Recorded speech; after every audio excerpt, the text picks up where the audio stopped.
programa Corpo e Mente está de volta, hoje falando sobre amores na adolescência. Afinal, é nessa época da vida em que as pessoas descobrem o que é de verdade o amor, ou que seja a paixão, descobrem o que é gostar de alguém. Falando sobre esse assunto, eu tenho aqui no estúdio a psicóloga Aline Fagundes. No bloco anterior, a gente estava falando quão importante é esse amor na adolescência, até como uma experiência de vida, um aprendizado. E como a gente encerrou no bloco anterior com um videozinho do filme ABC do Amor, mostrando uma criança pré-adolescente ali, 10 anos de idade, estava na quinta série, conheceu um amorzinho, né? Uma menininha, se apaixonou pela menina, né? E a gente foi discutindo sobre esse assunto e levou num ponto que eu acho bem interessante. Será que mudou muito das gerações passadas para agora em relação aos relacionamentos? Então, eu percebo, Franciele, que mudou, né?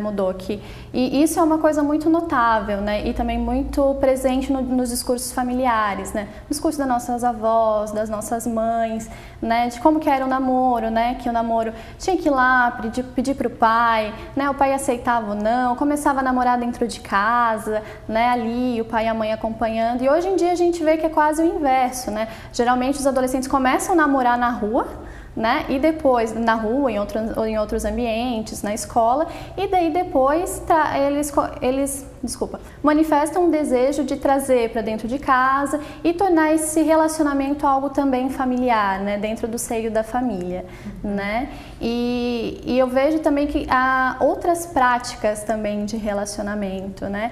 Se antes era paquera, era o namoro, né? Algo mais sério, algo como um projeto de vida, né? Hoje a questão do namoro, ele já é quase como uma firmação do ficar, né? O ficar já é o primeiro contato, é aquela, digamos assim, é o teste, se vai ou não vai, né?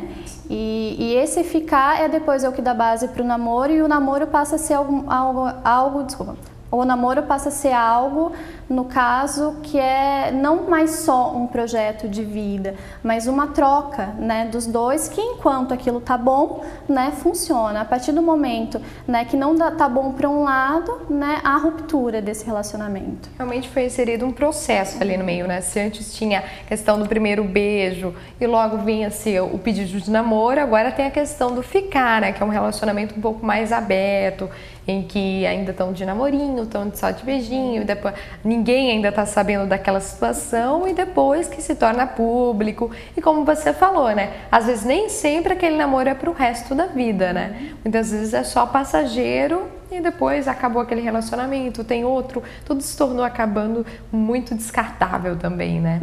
Falando sobre esse assunto.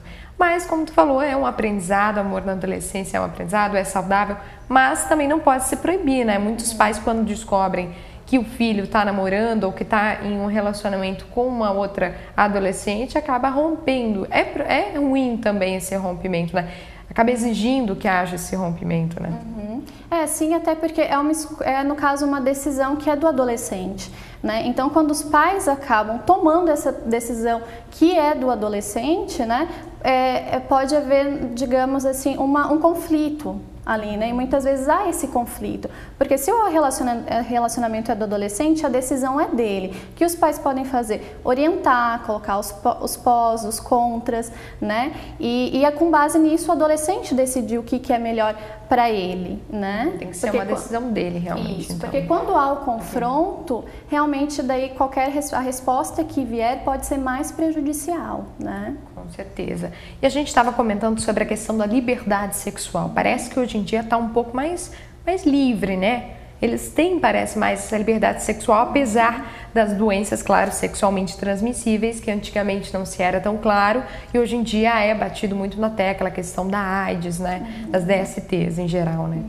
Isso. A questão da sexualidade, hoje em dia, realmente, ela está mais presente na vida de todas as pessoas, né? A gente está exposta aí pela mídia, né, cada vez mais cedo a questão da sexualidade e desse apelo sexual. Então, mesmo quando se é criança, já se está exposto a isso, né, e já tem essa demanda, mesmo que não muito clara, como que é na fase da adolescência. E isso na adolescência é usado. Né, usado porque é algo que está muito aflorado, né, nessa fase. Então, é usado para ele e está ali. Né? E claro que isso acaba influenciando os seus relacionamentos. Né? E quando surge, no caso, a questão da sexualidade na adolescência, que o adolescente começa a pensar sobre isso, a querer praticar, ter essa prática de adolescentes um pouquinho mais velhos ou não, né?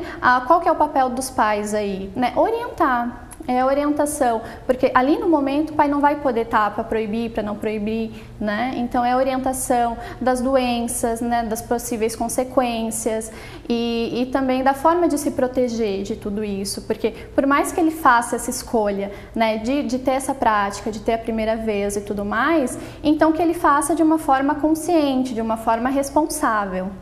Então realmente tem que ter esse diálogo, como sempre, claro, em todas as situações que a gente acaba conversando aqui no programa Corpo e Mente, sobre a questão realmente que o diálogo sempre é a melhor solução, conversar, orientar, explicar sobre, claro, também a questão de fazer, né, realmente a gente está falando sobre a questão da liberdade sexual, ser muito precoce, né? Porque antigamente se tinha muito aquele ensinamento que só depois do casamento. Hoje em dia parece que está um pouco mais livre. Mudou-se os conceitos, as prioridades, né, Aline? Sim, e isso passa a fazer parte cada vez mais cedo da vida da criança, do pré-adolescente e do adolescente, né? Porque se antes, né, a primeira vez, o relacionamento sexual ele fazia parte de um projeto de vida, onde primeiro vinha o casamento, principalmente para a mulher, né? Hoje em dia isso já não é mais um projeto de vida, né? Isso faz parte da vida, então pode acontecer em qualquer momento, né? E já não tem mais essa questão dos tabus, né? Digamos, tem que casar virgem, para casar tem que ter determinadas, tem que ser prendada, né? Hoje em dia já não faz parte mais de um único projeto de vida, faz parte da vida como um todo, né? O que eu tenho observado também é que a mídia ou mesmo as próprias tecnologias, os aplicativos de tablet, de smartphone, têm incentivado também, instigado as pessoas, os adolescentes, a entrarem num relacionamento, né? A gente vê as novelas, tem muitas cenas realmente calorosas, como a gente pode dizer, em horários que muito cedo, 8 horas da noite, 7 horas da noite, né?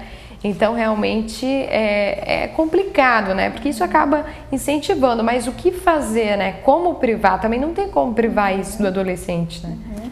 Não tem como, a gente conversou, ele está exposto, né? Então ele está em contato com aquilo sempre, né? Porque é a forma de apelo também que a mídia achou, né? De atingir esse adolescente mais facilmente, né? Mas quando se tem o diálogo, né? No caso assim, a mãe, o pai conversam, mas o que tu achou daquilo? O que tu acha? Né? O pai também está tentando ter opinião, né? Saber o que esse adolescente pensa, né? Como que ele encara isso, né? Porque quando se dá a oportunidade que o adolescente pense, reflita e tome suas próprias decisões, formule seus próprios pensamentos, né, para determinados comportamentos, né, ele pode estar fazendo as escolhas dele mais acertadas, né? Agora, até com uma curiosidade, eu já vi um aplicativo para crianças em que quando eu era criança, que também não faz muito tempo, quando eu era criança, os aplicativos só era de vestir as bonequinhas, mudar a roupa, mudar a cor do cabelo, mudar a maquiagem, algo nesse sentido. E eu já vi aplicativos hoje em dia em que as crianças podem escolher alguém para namorar, que o menininho convida para sair, se aceita convidar para sair, ganha pontinho, tem coisa. Então acaba que os pais também têm que um pouco controlar também os aplicativos em que as crianças mexem, né? Porque quando é um adolescente já tem um pouco de noção, né? Agora, quando é criança, ali abaixo dos 10 anos de idade, já tem que ter um controle em cima do que a criança tá lendo, tá brincando, né? Isso, e tá sempre supervisionando, né? Tá sempre supervisionando o que essa criança vê ali no tablet, né? Os videozinhos que ela vê, o desenho também que ela vê, né? O que esse desenho ele especifica, o que ele vincula ali com aquela criança, né? Então é sempre importante os pais estarem sempre supervisionando isso, né? Tem algum ponto específico em que tu acha que é necessário um tratamento psicológico, algum caso específico? Então, a questão do tratamento psicológico, da psicoterapia, o interessante assim é o pai, a mãe, os familiares perceberem que quando o comportamento do adolescente se torna algo disfuncional, né, ou seja, começa a prejudicar ele, os aspectos da vida dele, né, o interessante é procurar a orientação de um profissional, né, para estar orientando ali o que fazer, né, como que agir com esse adolescente, né, saber também até onde isso é um comportamento normal da fase, até onde isso não já está prejudicando outros aspectos da vida. Aí é interessante procurar um profissional. Né? Ah, entendi. Então, realmente vai dos pais em observarem a questão dos filhos, se é ou não o momento ideal para procurar um profissional, até para orientar, às vezes, muitas questões profissionais também ligadas não só a amores na adolescência, mas também as questões profissionais, para poder escolher realmente profissão, carreira, que é muito importante, né? Nesse caso, um acompanhamento, né, Aline?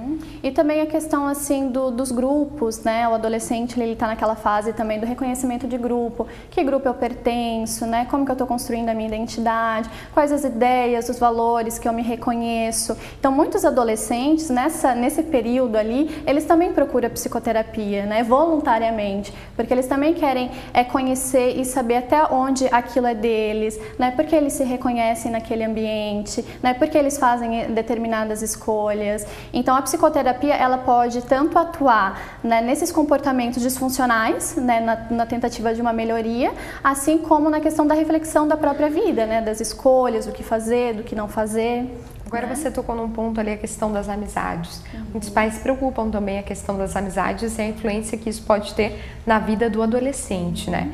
É motivo de preocupação realmente? Tem que se ter?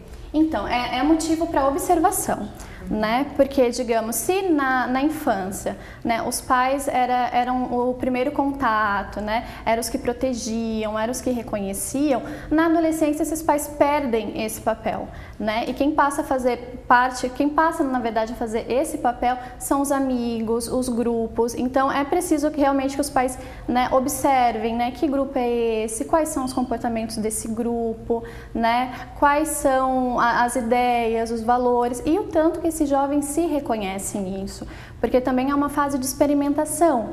Então ele pode passar por vários grupos até chegar a um em que ele se identifique, né? E que a partir disso construa, né? Vá construindo sua própria identidade, né? Entendi. Tá certo, Aline. Muito obrigada pela tua participação. Infelizmente, nosso tempo acabou por hoje, mas eu agradeço. Te convido novamente a vir aqui no programa discutir sobre mais temas, não só relacionado à adolescência, mas também à juventude, né? Pra gente comentar de diferentes temas aqui que eu tenho certeza que você vai poder esclarecer aqui, tá bom? Muito obrigada pela tua participação. Muito obrigada. Espero aqui novamente. Obrigada. Bom, o programa Corpo e Mente fica por aqui. Eu também agradeço a tua participação. A gente se vê novamente no próximo domingo às 8 horas da noite, falando sobre temas relacionados à psicologia.